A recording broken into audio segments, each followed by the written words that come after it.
They come up with ideas of having people they want to arrest in the Congo for justice, for accountability, which is good. If only it wasn't selective. If you really want to hold people accountable, then you hold people accountable. Maze bazana ibitekerezo ngo by'abantu bashaka gufunga muri Kongo ngo kubera ubutabera cyangwa kugira ibyo babazwa. Ni byiza rwose, ariko iyo biba tari ukujonjora bamwe, niba ushaka kugira ibyo baza abantu urabibabaza. And I saying, you know what? We want to arrest some people in the Congo. We want you to be helpful to arrest people. We said, if you want to arrest people in the Congo, international community, you can't do anything. You don't need us. You want to arrest people? Go ahead and arrest them. Why do you even come to us? Noneho rero baje kutureba baratubwira bati murazi turashaka gufunga abantu muri Kongo. Harabo dushaka gufunga muri Kongo. Dushaka kubigiramo uruhare. Turababwira tuti niba mushaka gufunga abantu muri Kongo, imiryango mpuzamahanga mwakora buri kimwe. Ntimudukeneye. Niba mushaka gufunga abantu mugende mubafunge. Ese ubundi kuki mwabituzanaho? They said, no, we want you to help the government of DRC to help to arrest so and so. And he said, yeah, but how does that become our problem? Why don't you go and help them to arrest the people you want to arrest for ICC, this International Criminal Court, which has been so highly politicized that it has lost meaning. Baravuga bati hoya turashaka kufasha ubuyobozi bwa Repubulika ya Demokarasi ya Kongo gufunga bariya na bariya. Turababaza tuti none icyo kibaye ikibazo cyacu gute? Ku kimwe mutagenda mukabafasha mugafunga bo mushaka gufunga. Ngo mu rukiko mpuzamahanga mpanabyaha ICC yanabaye rwose igikoresho cya politike ku buryo yanataye igisobanuro. Nanone ndongera mpamagara uyu muyobozi wa Kongo ndamuvugisha. None ibintu bitangiye kuzamba, icyavuyemo umuryango w'abibumbye isi yose buri gihugu ibihugu bikomeye, noneho ngo Kongo u Rwanda ruri gufasha inyeshyamba. Tubafasha niki? Kubera iyihe mpamvu? The arms, the ammunition they have are their own. They are their countries. We are not supplying even one bullet. We have not. If we had, by the way, I would be here telling you that we did, because we would have done it for a reason. But we have not even had a reason to have this conflict going on. On the contrary, we tried to prevent it. Nta n'isasu na rimwe dutanga. Ntitwigeze tubikora. Iyo tuba twarabikoze nari kuba ndi kubabwira ko twabikoze, kuko tuba twarabikoze kubera impamvu. Maybe that's why they don't listen. Kandi twagiriye inama ubuyobozi bwa Kongo niyo miryango mpuzamahanga itajya yumva. Twabagiriye inama ariko ngo bitewe nuko bafite ubushobozi bwo kugereka ku ntugu z'abandi byabananiye ngo niyo mpamvu batumva. They don't listen like they never listened when genocide took place here in Rwanda. In fact, this ICTR they put in place to try people over genocide should have tried some members of the international community instead.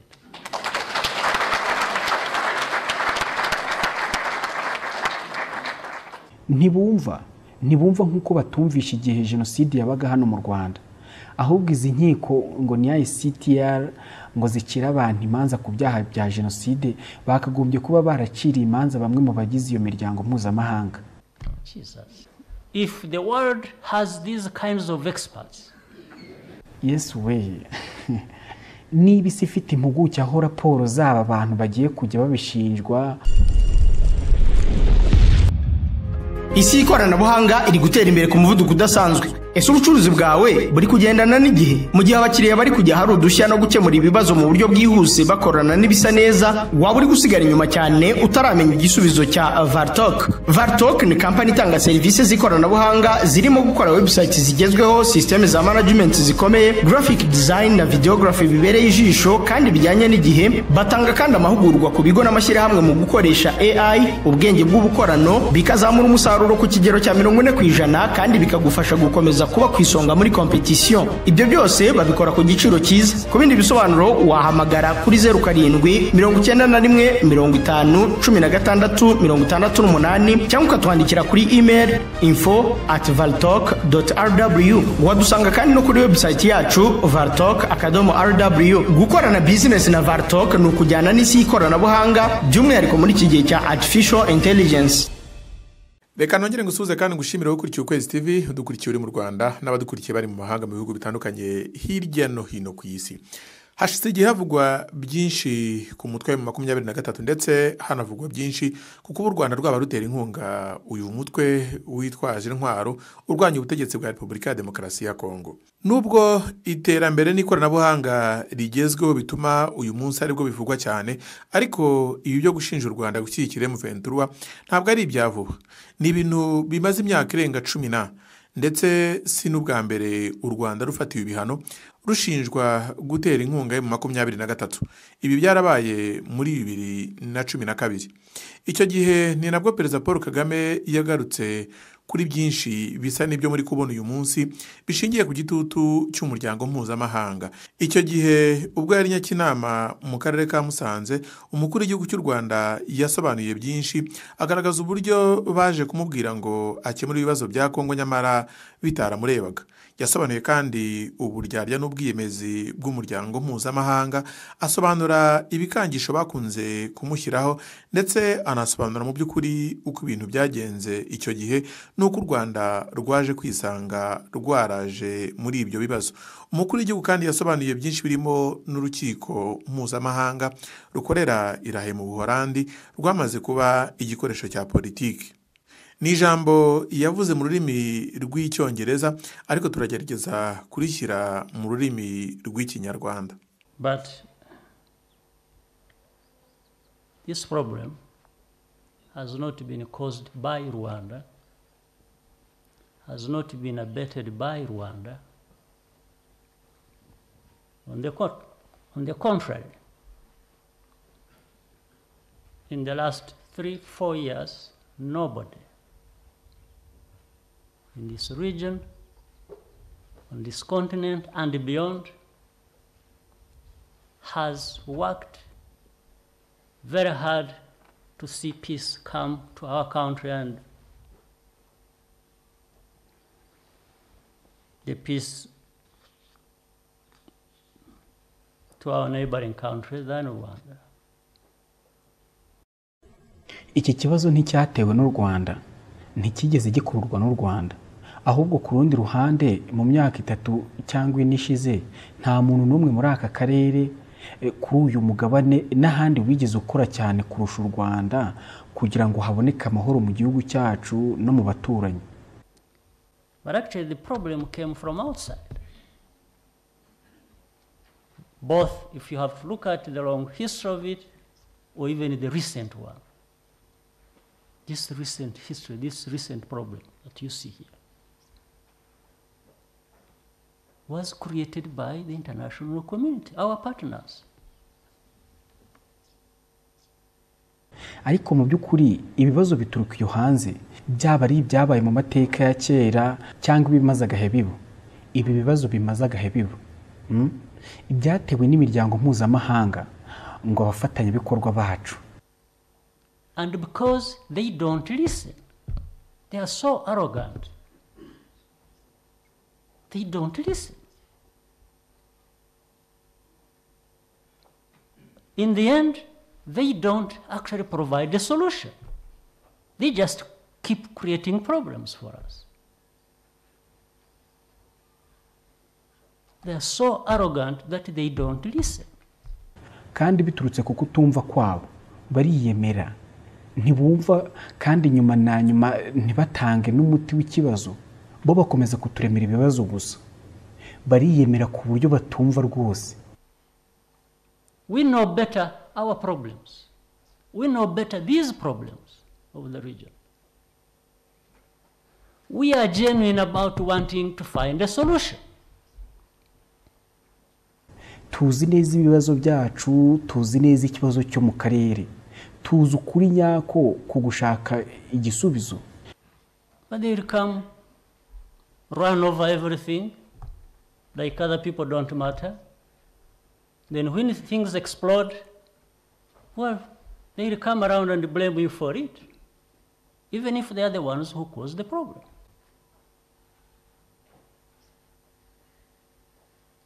From nowhere,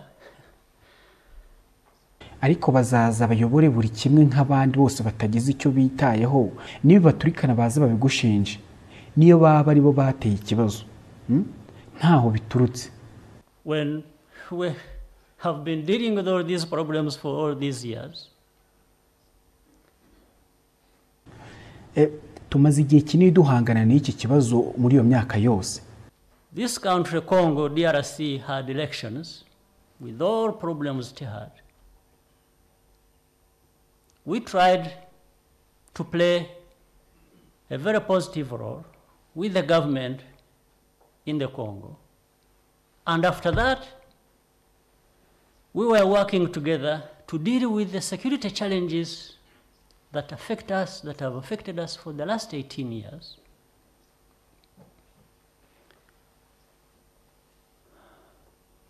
Iki gihugu Kongo, Repubulika ya Demokarasi ya Kongo, cyagize amatora n'ibindi bibazo byose yari ifite. Twagerageje kugira uruhare rwiza na leta muri Kongo. Nyuma y'ibyo twari turi gukorana mu guhangana n'imbogamizi z'umutekano zatugiragaho ingaruka mu myaka 18 yose ishize. We worked with them to contribute to the challenges they had in their own country. Some of them, there are others we couldn't be helpful about. And then some people are not happy about that, I think. Twakoranye nabo kugira ngo tugire uruhare mu bibazo byari byugarije igihugu cyabo. Gusa bimwe na bimwe kuko hari ibyo tutari gushobora kugira icyo tubikoraho. Abantu bamwe menya batarabyishimiye niko ntekereza. They come up with ideas of having people they want to arrest in the Congo for justice, for accountability, which is good. If only it wasn't selective. If you really want to hold people accountable, then you hold people accountable. Maze bazana ibitekerezo ngo by'abantu bashaka gufunga muri Kongo ngo kubera ubutabera cyangwa kugira ibyo babazwa. Ni byiza rwose, ariko iyo biba tari ukujonjora bamwe, niba ushaka kugira ibyo baza abantu urabibabaza. And they came to us and were saying, you know what? We want to arrest some people in the Congo. We want you to be helpful to arrest people. We said, if you want to arrest people in the Congo, international community, you can't do anything. You don't need us. You want to arrest people? Go ahead and arrest them. Why do you even come to us? Noneho rero baje kutureba baratubwira bati murazi turashaka gufunga abantu muri Kongo. Harabo dushaka gufunga muri Kongo.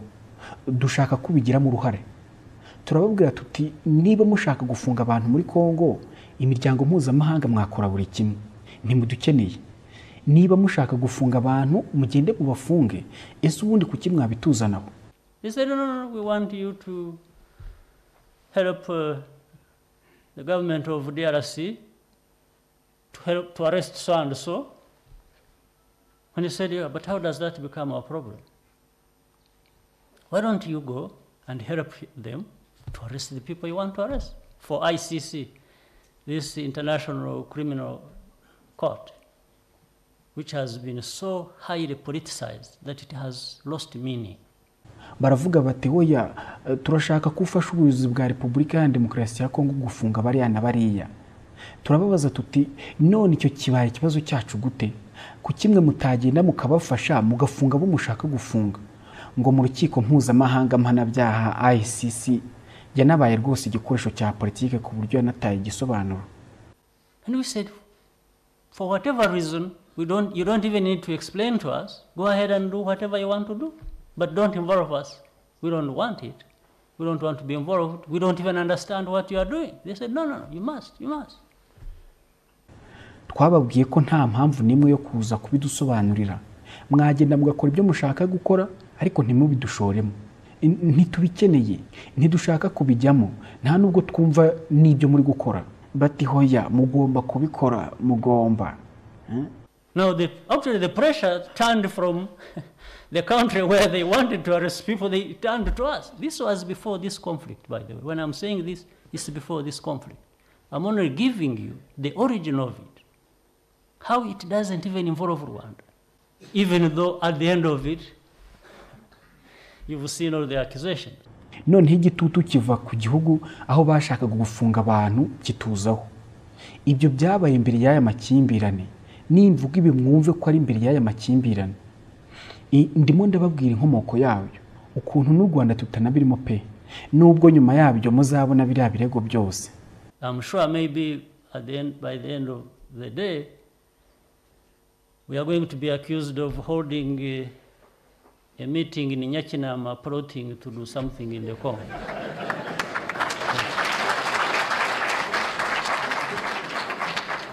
Nzi neza ko na nyuma y'iyi nama turashinjwa ngo twakoze inama Inyeshyamba yo kugambanira Kongo. No, but fortunately we are with some of their representatives here, so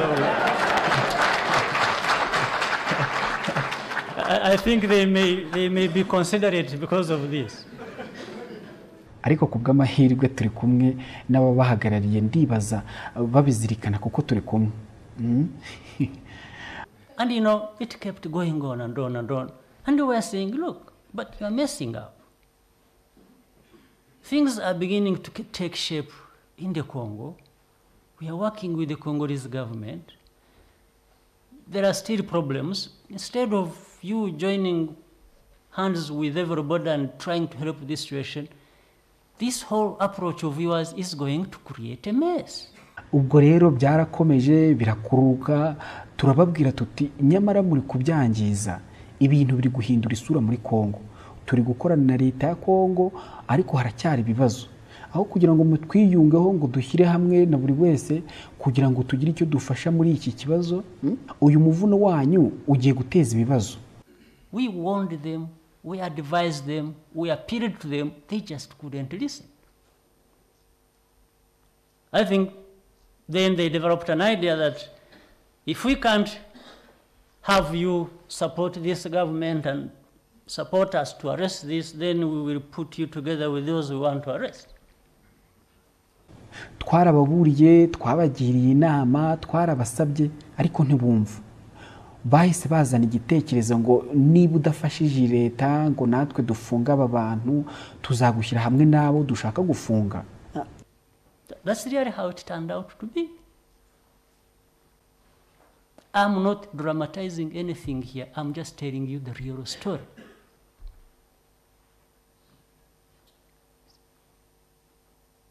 And then we even tried to be helpful. I was the first person, when we learned what was going on and how it was being messed up, I called the president of the Congo. I picked a phone and called him. I said, you know what? There is something coming up. I don't understand it. Are you aware of it? Are you behind it with these others here? Aren't you creating problems for yourself? Niko byagenze rwose, ntago ndi gukabiriza ibintu hano, ndi kubabwira inkuru ya nyayo. Noneho rero pe, twagerageje gufasha. Ninjye wabaye umuntu wa mbere. Mu gihe twe tumaze kumenya ibiri kuba n'uburyo biri kudogera, nahamagaye perezida wa Kongo. Yafashe telefone ndamubwira nti urazi hari ibintu biri kuza sindi kubyumva. Wabizi se? Ese ubiri inyuma nkuko mbyumva? Ese nturi kwiremera ibyago? And he said, no, you know, actually, no, for me, yes, they have come to me, they have told me this, but no, for me, my approach is different. I want to arrest this fellow for his indiscipline, but I'm not handing him over to ICC. This is a conversation. I'm just revealing some secrets to you. Arambwira ati urazi hoya mu byukuri urebye kuri nge yego baje kundeba bambwira ibi ariko kuri nge inzira yanjye iratandukanye ndashaka gufunga aba bavandimwe kubera imyitwarire mibi ariko sinshaka kubohereza mu rukiko mpanabyaha. Iki ni ikiganiro ndimo ndabamenera amabanga. I said, oh, but I hope you are going to be able to contain this problem we are seeing on the ground. I told him the details of what we had from our intelligence. Ndamubwira ubwo ndakeka ko ugiye guhangana n'ibi bibazo ndimo ndabona. Mubwira byose dufite twakuye mu butasi bwacu. And he said, what do we do? I said, why don't we have our people meet and discuss this and find a good way of managing it? To which he agreed, and we had a meeting in Rubavu, this former Gisenyi place. Arambaza ati none dukoze iki rero? Ndamubwira ntese kuki tutafata abantu bacu bagahura bakabiganiraho maze tukarebera hamwe uburyo bwiza bwo kubikemura. Ibyo yarabyemeye maze tugirana inama i Rubavu. Aha hahoze ari Gisenyi. These officials of ours had the whole day, whole night discussing this issue. And in fact, agreeing with the officials in the DRC about some of the problems they had to address in order to avoid all that. Abayobozi bacu bagize amanywa n'amajoro biga kuri iki kibazo kandi mu by'ukuri banemeranya n'abayobozi bo muri Repubulika ya Demokarasi ya Kongo ku bibazo bagombaga gukemura kugira ngo hakumirwe ibyo byose. They were agreeing. They even called in representatives of these so-called rebels to be part of the meeting on request of government. The government of DRC is the one that requested that these people come, and these officers, one of them being this fellow who is leading this rebellion. Barabyemeranyijwe yewe banatumira abahagarariye abo bitwa inyeshyamba kugira uruhare muri izo nama ku busabe bwa leta.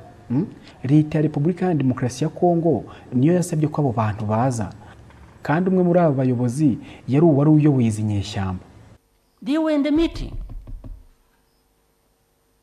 They explained their grievances, and the government representatives of Congo were taking note and saying, yeah, we are aware of some of the things. Actually, they tried to say, as we go back, we will address them. That's what they said. When bari mu nama basobanuye ibyifuzo byabo, abari bahagariye Kongo bari bashishikaye bandika bavuga bati rwose bimwe muri ibibazo turabizi nidutaha turabikemura. Nibyo bavuze. Left and went back, they just did the opposite. And we had the fighting was going on. Because they went ahead and wanted to arrest some people. People whom they had been discussing with.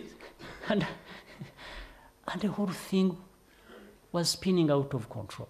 Ariko batashye bakoze bitandukanye. Ubwo nibwo twabonye imirwano ikomeza kuko bagiye bagashaka gufunga abantu bamwe na bamwe bari kungurana ibitekerezo. Ibintu byose bihita biva mu buryo. Again, I called this leader of Congo and talked to him.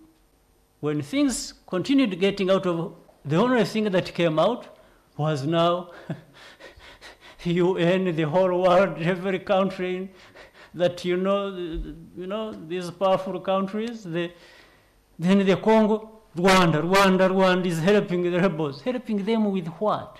And for what reason? Nanone ndongera mpamagara uyu muyobozi wa Kongo ndamuvugisha. None ibintu bitangiye kuzamba, icyavuyemo umuryango w'abibumbye, isi yose, buri gihugu, ibihugu bikomeye, noneho ngo Kongo, u Rwanda ruri gufasha inyeshyamba. Tubafasha niki? Kubera iyihe mpamvu? They become very and say supplies of what? Guns? These fellows are picking guns from their armories. Bakavuga ngo mu bufasha tubafasha iki? Imbunda. Aba bagenzi bacu bari gufata imbunda bazikuye ku banzi babo. Intwaro n'ibikoresho by'urugamba bafite ni ibyabo, ni iby'igihugu cyabo. The arms, the ammunition they have are their own. They are their countries. We are not supplying even one bullet. We have not. If we had, by the way, I would be here telling you that we did, because we would have done it for a reason. But we have not even had a reason to have this conflict going on. On the contrary, we tried to prevent it. Nta n'isasu na rimwe dutanga. Ntitwigeze tubikora. Iyo tuba twarabikoze nari kuba ndi kubabwira ko twabikoze kuko tuba twarabikoze kubera impamvu. Ariko nta mpamvu twari dufite yaya makimbirane ari kuba. Ahubwo ikinyuranyo cyabyo nuko twagerageje kubikumira. And we advised both the Congolese government and this international community that never listens. We advised them. But now, anyway, for the reason that they are able to put the mess they have caused on other people's shoulders, maybe that's why they don't listen. Kandi twagiriye inama ubuyobozi bwa Kongo niyo miryango mpuzamahanga itajya yumva. Twabagiriye inama ariko ngo bitewe nuko bafite ubushobozi bwo kugereka ku ntugu z'abandi byabananiye ngo niyo mpamvu batumva. They don't listen like they never listened when genocide took place here in Rwanda. In fact, this ICTR they put in place to try people over genocide should have tried some members of the international community instead.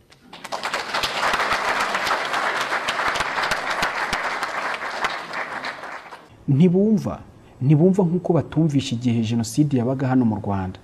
Ahubwo izi nkiko ngo ni ICTR ngo zikira abantu imanza ku byaha bya jenoside bakagombye kuba baraciriye imanza bamwe mu bagize iyo miryango mpuzamahanga. Because in the same way they never listened. Even when they are seeing facts, even when they are seeing things happening leading to what people are telling them it will lead to, they will just, because they know in the end they will blame it on somebody else anyway. They have the power to do that. They have the power to screw up and then blame it on somebody else. Mu buryo bumwe bwo kuba batarigeze bumva no mu gihe bari kubona ibizigiti. Niyo bari kubona ibintu biba biturutse ku byo abantu bababwiye ko bizaba kuko ngo bazi ko nyuma na nyuma bazabigereka ku muntu runaka mu buryo bumwe cyangwa ubundi bafite ubushobozi bwo kubizambya maze bakabigereka ku muntu. That's what goes on every year, every decade.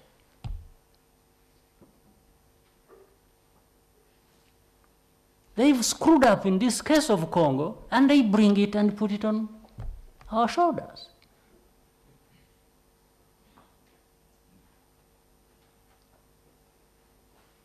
Well, you are aware, I think somebody alluded to it. Well, I was seeing some $200,000, some military aid withheld because RDF is helping, is associated with the rebels. Come on. This is not serious, honestly. And it's not the money. It's even just the name you are giving the RDF and this country that it does not deserve and has no basis. Ibyo nibyo biba buri munsi, buri mwaka, buri kinyacumi barabizambya. Barabizambije ku kibazo cya Kongo maze bakaza kubitugereka ku bitugo. Mushobora kuba hari ibyo mwumvishe nkuko hari uwo nabyumvanye ngo twabonye ibihumbi 200 by'amadolari ngo n'ubufasha bw'umukuru w'igisirikare ngo kuko RDF ikorana n'inyeshyamba. Yemwe ibi ntibifututse simba beshe pe. Sinamafaranga n'izina muha RDF n'u Rwanda bitagagombye kugira. Nta nishingiro bifite. It's not this money. What is 200? It's nothing. But it's just even that responsibility. Sayo mafaranga ubwo si ibihumbi 200 n'iki. Nubusa si n'inshingano. And then you have these organizations running around. Nobody knows who they are. Nobody knows what they do. Nobody knows where they are accountable. And they say, oh, some experts on the ground have said this. Noneho tukagira iyo miryango yirirwa yiruka. Ntawubazi, ntawuzi ibyo bakora, ntawuzi ababashinzwe, bakavuga ngo ngo impuguke zabisuzumye zavuze gutya. Jesus. if the world has these kinds of experts on whose account of their report people are going to be blamed and penalized and abused and then Yes we niba isi ifite impuguke aho raporo z'aba abantu bagiye kujya babishinjwa bakabihanirwa bagahohoterwa ubwo sinzi waba waragize inzozi zo kwegukaminuriza mu bihugu nk'Ubushinwa, Ubuhinde cyangwa Malaysia? Waba se warifuje kubona akazi keza mu bihugu nka Singapore, Philippines cyangwa Qatar? Umuturirwa Travel Solutions bagufasha gukabya izo nzozi ukabasha kuminuriza mu bihugu bitandukanye muri Aziya cyangwa ukahabona akazi keza. Ntibagufasha kubona ishuri cyangwa akazi gusa kuko banagufasha mu rugendo rwo kubona visa bakaguherekeza muri urwo rugendo ruzatuma ukabya inzozi zawe. Abifuza gutembera mu birwa byiza bya Indonesia n'abifuza kuruhukira aha hantu nyaburanga bose barabafasha. Ku bindi bisobanuro wabahamagara cyangwa ukabandikira kuri telefone ubona kuri ekran yawe.